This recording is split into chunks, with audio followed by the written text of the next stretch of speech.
Hello, gorgeous people. Today I'm talking about how it is that these people can tell us things with a straight face as though they believe them. And I'm also going to talk about this t-shirt. Tell you all about it on the other side.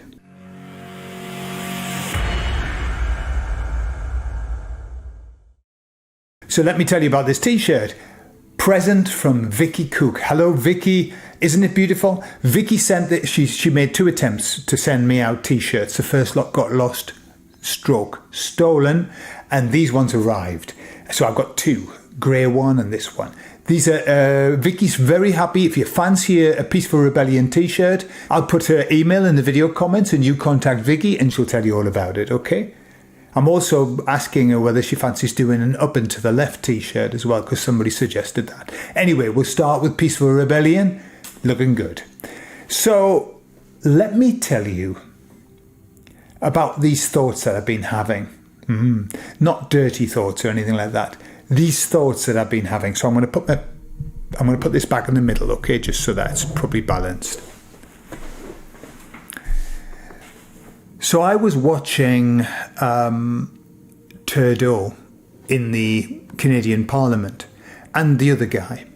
And they were having this back and forth, and they were like calling one another names, joking. And, you know, in that sycophantic way that I see in the British Parliament as well, this like, oh, well, will the right honourable gentleman please, and the right honourable gentleman. And it's a pile of bollocks. It truly is. But what struck me was that it's almost as if they believed it. It's almost as if they believed it. And then I saw a video of the guy, the Australian guy, has a little goatee beard, was in the army, and he runs a political party that, you know, he's awake and he tells everybody. He's like a big fan of the 17th letter of the alphabet and all of that. And he gives these speeches where he's saying, and very soon it's all going to be sorted out, and very soon, that he'd been saying this for like 3 years, and very soon it's all going to be sorted out. And I'm watching him, and he believes it too. I can see it in his eyes. He believes it fundamentally.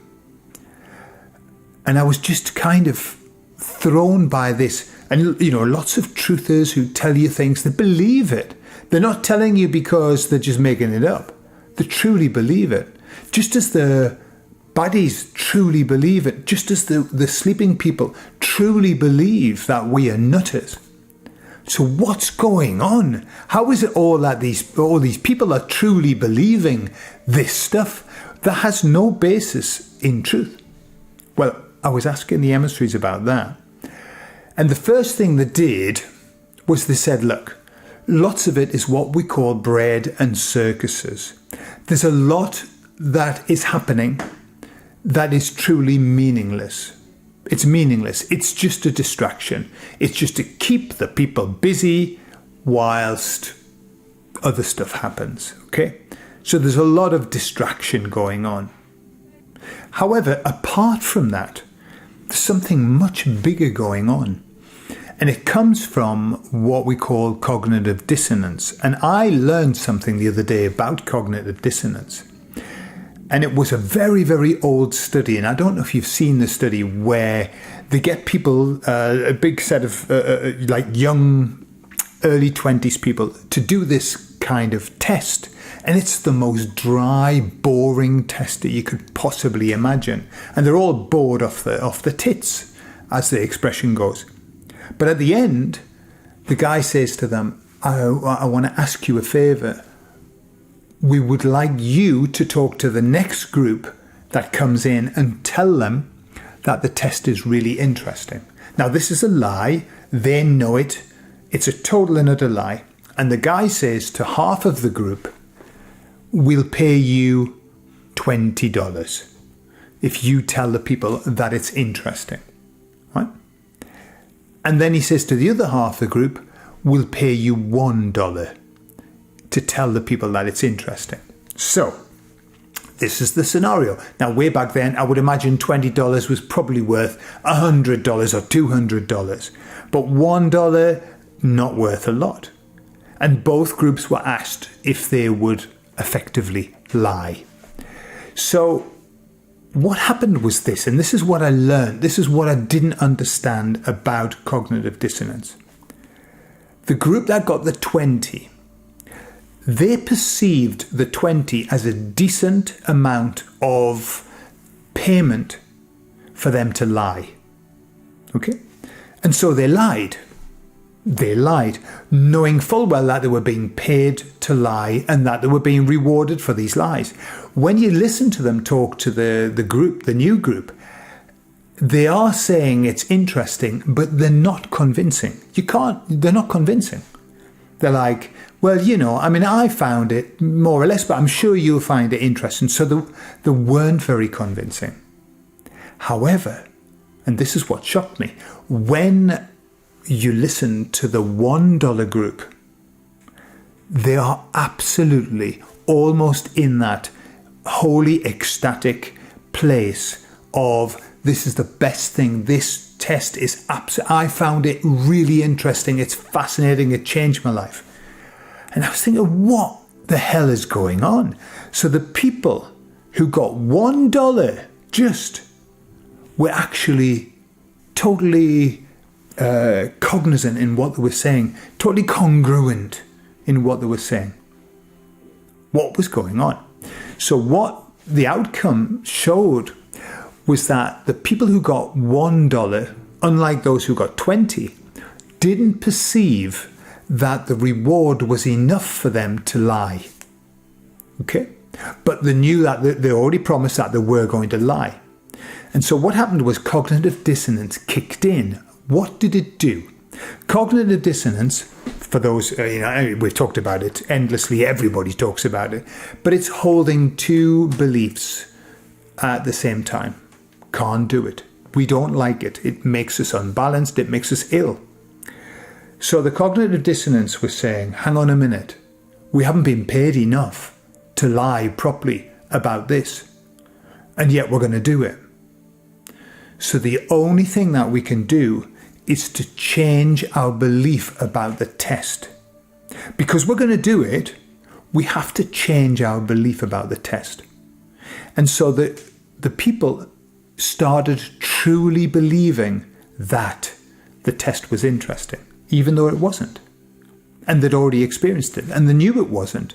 And yet, when they were talking to people, they were really convincing. So that's cognitive dissonance. Cognitive dissonance is this. Even though the reward that you're going to get is not going to be worth it, if you are going to do it, you've got to change your mind you've got to change your belief about what it is. So even though let's just do this as an example. Even though you know that this has been rushed through, even though you know that it hasn't been tested properly, even though that you know that it's got some dodgy things in it, when you've made, and the decision was made through peer pressure, when because of peer pressure you've decided that you are going to have that, the benefits are not enough for you to actually say, hey, well, it's worth it. The benefits aren't enough. And so what happens is we've got cognitive dissonance. I'm going to do it, and I know I shouldn't. And so the mind changes the belief. And then you become almost devout. You become obsessed. You become in a trance of, I believe this and I believe this so much. And that's really the place that so many people are in. Not just the sleeping people, but all of us. Where is it that we are changing our beliefs just because the reward isn't enough and we're going to do it anyway? Drinking, smoking, taking drugs, it really doesn't matter. Treating people badly, whatever. When we get to the place where we become absolutely passionate about how true our position is, that's when we probably are in cognitive dissonance. So it's something that we have to watch out for, and it's really, really frustrating. It's frustrating And that with somebody who's in cognitive dissonance, you can show them all of the information. They don't give a fuck. They really don't. They don't give a shit, because their mind has already changed the belief in to what this thing is. No, this is good. This is good. This is good. I'll give you an example. Before I leave you. On one of our recent courses, I was talking to a student who was well into his cups by this point. And as he was talking to me, he coughed. He went, and he said, "Don't worry, I haven't got the COVID." And I said to him, because now it's like, God bless you. And I said to him, I wouldn't be bothered if you had anyway, because I don't catch things like that. Brackets, because they don't exist. Close brackets. And he said, well, I haven't got it because I've had 5 of these. And that, I mean, even then, I was thrown. I wasn't prepared for that one. And I said, wow, 5. I said, well, don't get any more, because you know that they've been shown not to work, right? Now, imagine that you were in that position. You had 5, and somebody says they've been shown not to work. What was his reaction? His reaction was this. These were his words. I don't care if it works or not. I'm going to take all that they give me. That was his words. And that really impacted me. But I understand now, understanding what cognitive dissonance does. He just encapsulated cognitive dissonance beautifully, which is, I don't care if the benefit is not there. I am going to take them because I have the belief that it's the right thing to do. Yeah? So his cognitive dissonance, it doesn't matter. And this is why lots of the times our arguments are worth shit. Or aren't worth shit. Maybe double negative there. Aren't worth shit and are worth shit. They're not worth anything because people don't care. They've made their mind up and they've changed their belief. And so if you push them into, well, it doesn't work, it doesn't matter. We're doing it for the greater good. Let's just do it. And so that's where we fucking are. All right? Cognitive dissonance everywhere. But don't think that you, just because you know about it, are free from it and safe from it. And I don't think that I am, because I know that cognitive dissonance is there in everybody. And so what we've got to watch out for is where we are justifying our position. This is exactly it.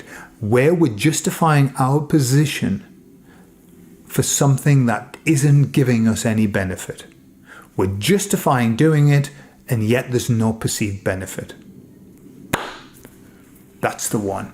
So I'll leave that with you, and I love you all, and I'll see you all later. Remember, t-shirts, if you want, contact Vicki, okay?